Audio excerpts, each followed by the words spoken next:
Patala patu le Samoa Entertainment TV mana tamua mai pia ai usi mai al whaafonga. Wato e tāng sanga mai fo i ele mtanga luengo leo leo fale pui pui mal toi fuata inga so so ani le tunu. Ili tau sa ili ai o se tasi o tamaita i talavau. Uni Maria Masoe se fuluono tau sanga malefio ango le pea. O se so oi lava whaala ui loa mtanga luenga le neiva yaso mo tamaita i talavau le loloa peitai.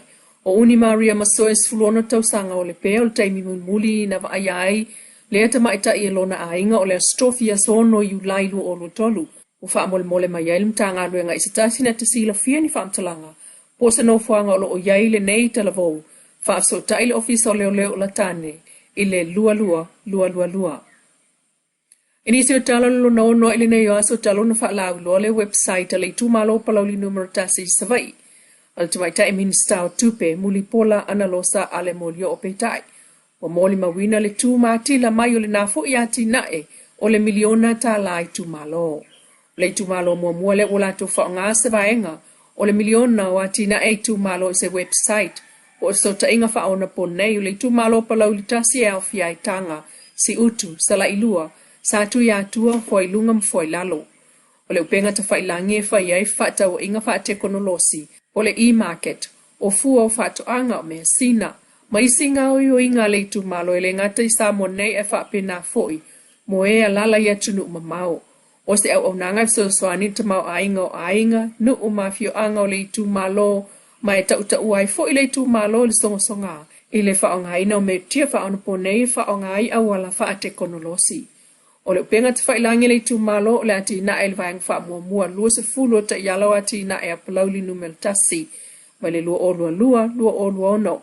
Ana ati na e me to tia fo i le whaonga ina so ta inga ma whaamtalanga wha te konolosi.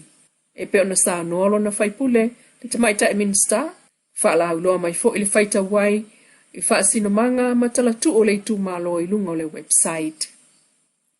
Ia si tia tūlanga tau pui pui ngol saunga le mu, whaaloto i whale o whainga malo o iei nei, le isi tū tāua, na tanga i ei sui o le malo Amalika po le US Department of State's Bureau of International Narcotic and Law Enforcement Affairs, le INL, po sui a mai vaenga o whaamalo si tu la fono o malo telo Amalika.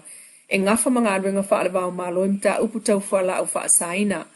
A o iei i neil masina te neil na au malanga sa whelo i atu i tai si nia o Samoa. O ngafa fo imal whaamalo si o tu la fono e au fiai. Le minister amtanga adwenga o leo leo mwhalpui pui. O le komisina o leo o le lawyer Sili. O le sui officer Sili o whaamsinonga. O le officer Sili o le officer tutor malafonga. O le officer so ta inga tau solinga tu la fono le Pasifika, ma sui o le officer le ampasa o Amerika ia pia. Ele ngata o le fsosani mai vaenga lea Amerika il puipuinga o saonga le mua Samoa. Ai o le una ia o le whaimea tonu e ala i to mai whaatinoa inga ruinga wha leo i tua oi wha le vau malo a le whaamsinonga. Whaata siai, ma le tu iti o solinga tu la fono wha le vau malo e au fiai, e wha o ngā wha soli tu la fono o tangata, o soli tu la fono i lunga o so ta inga tele vavave, soli tu la fono i lunga o le sami, o fuala au whaasa, ta pena ina o leo mo mi siono al file mua malo au whaatasi, ma leo na ia o whaamsinonga i si tia lona tulanga whaalvao malo, wha mausali ma saonga le mule va ma tunu o tātou i tulangi, ma fsosani le va inga mamau a sa moe o atu luafe whaase fulu, ma le fia ngainga o le puipuinga o saonga le mule tātou i tulangi, o le puipuinga lava tau saonga le mua sa moa leo lo apa ma yaile malo Amalika, pe fo ona mo le mawina ila na au malanga o ta wailunga. O nga masani ai lava le aula kapia le manu Samoa a o le imasi e abati ei wha amanu yanga le tunu. Mo ona wha aulu ai maiso le fionga i le ao malu le malo le fionga tuimle li whano wa ale to asala o Vili lua. E pei foi ona wha atino ai le mai asol nei. Whaftai le atua ua maua le nei lau le leita tau te fasila wha iai. Au le tu maatu mo le wha atino ina o lo tau wala wina. Wha malol ta pena ua whaftai le whai o le whaiva.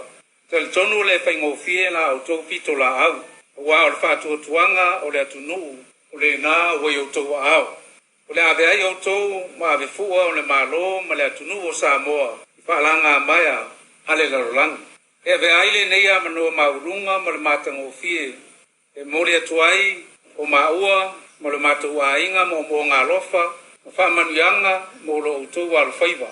e tali tonu le manatu o le filifili ai o tou o ta'alonga whaava malo ai mese o le tamilusanga o le ipu o le lorangi o le aalo atu iai o lo tou lama lea ma la wina mai le lii e tau awe le ngoa pele o si o tātou o tunu o Samoa ma o la au tou sa ininga malo fo ile na mo Samoa o lo tou masi atu o Samoa atoa le na wa o lo tou manu malo o le whae ina fo ile na o Samoa uma o le whaatino ina fo i o lo tou wala wina ia o lava nei ngalo na wha mua le atua e o le marosi ma le atamai o ia wha au pe ngai nai o tou o wape a whai e au le atua ma o tou ia o tou tau ma whainga uma o a lava whita ma whainga tau le a whea ngai ma o tou e le tau mate o le a e manuia o tou whaiva Le savalo se te mai amatali ai la kapi fai tau lia o le ipo lalulangi lu o tolu. Tali malo ai le malo falani Europa e o lava ile solus fulvalu o kitopa. O li poti mai falani e iwa malai o le afa atino ai ta longa le ipo, ma o se taimi mua fo ile o fai ai falani ta longa la kapi o le ipo lalulangi. Le lua se fulu au uanga waa mo le Rugby World Cup, mai o na au. Vai ipulu e faa ta ito 5 au le pulu, pei ta i tala faa solo lea ta longa. O New Zealand lava ma Afrika i saute, sa fetongia i ai leipu i wha maunga luafe ma le fitu, na man malo ai Afrika i saute ai isulima leono. New Zealand luafe sutasi, manu malo ai ai evalu le fitu. Luafe sulima to e malo ai fo i New Zealand i ai tolu faat su fitu. Luafe sfuluiva leo lo mawa i nei leipu lo langi a Afrika i saute, i le tolu lua le sfululua.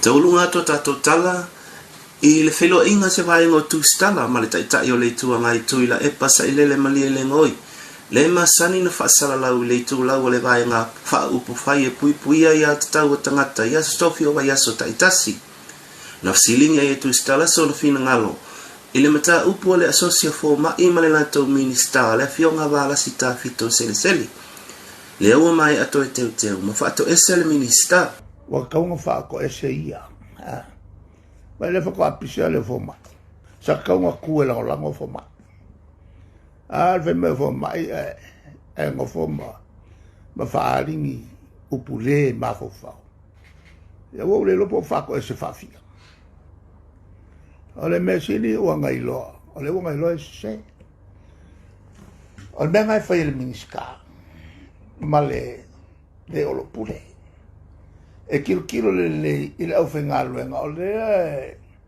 e lango le minska ingalo en le ele ole ngofo mo fa makanga i le fengalo fa lo ke o lo tua ia fo il minister nei me e tupu e a fua mai i le ona fa ta oto la fono mai le fainga malo talwai ole mga pule fa ole la konga mangaku e alo ia anga le mangu ke ia ila mka ole anga mai kula fo pasi la sa fa ye fie me ko ole a lui fo la so nga kaukala i me mka puia e sa fa ye fie me Taim nei ola o ngā lue pele sosia fo mai a wala wasele ia ngā ilumo o lātou au nanga ai mai se whaatala noa ino o lātou mata upu i a ta oto mai i se taunu o ngalelei. Le Samoa Entertainment TV mai e pia. Tato toi whailoa i le aswa tai au le alofo le atua, soifua.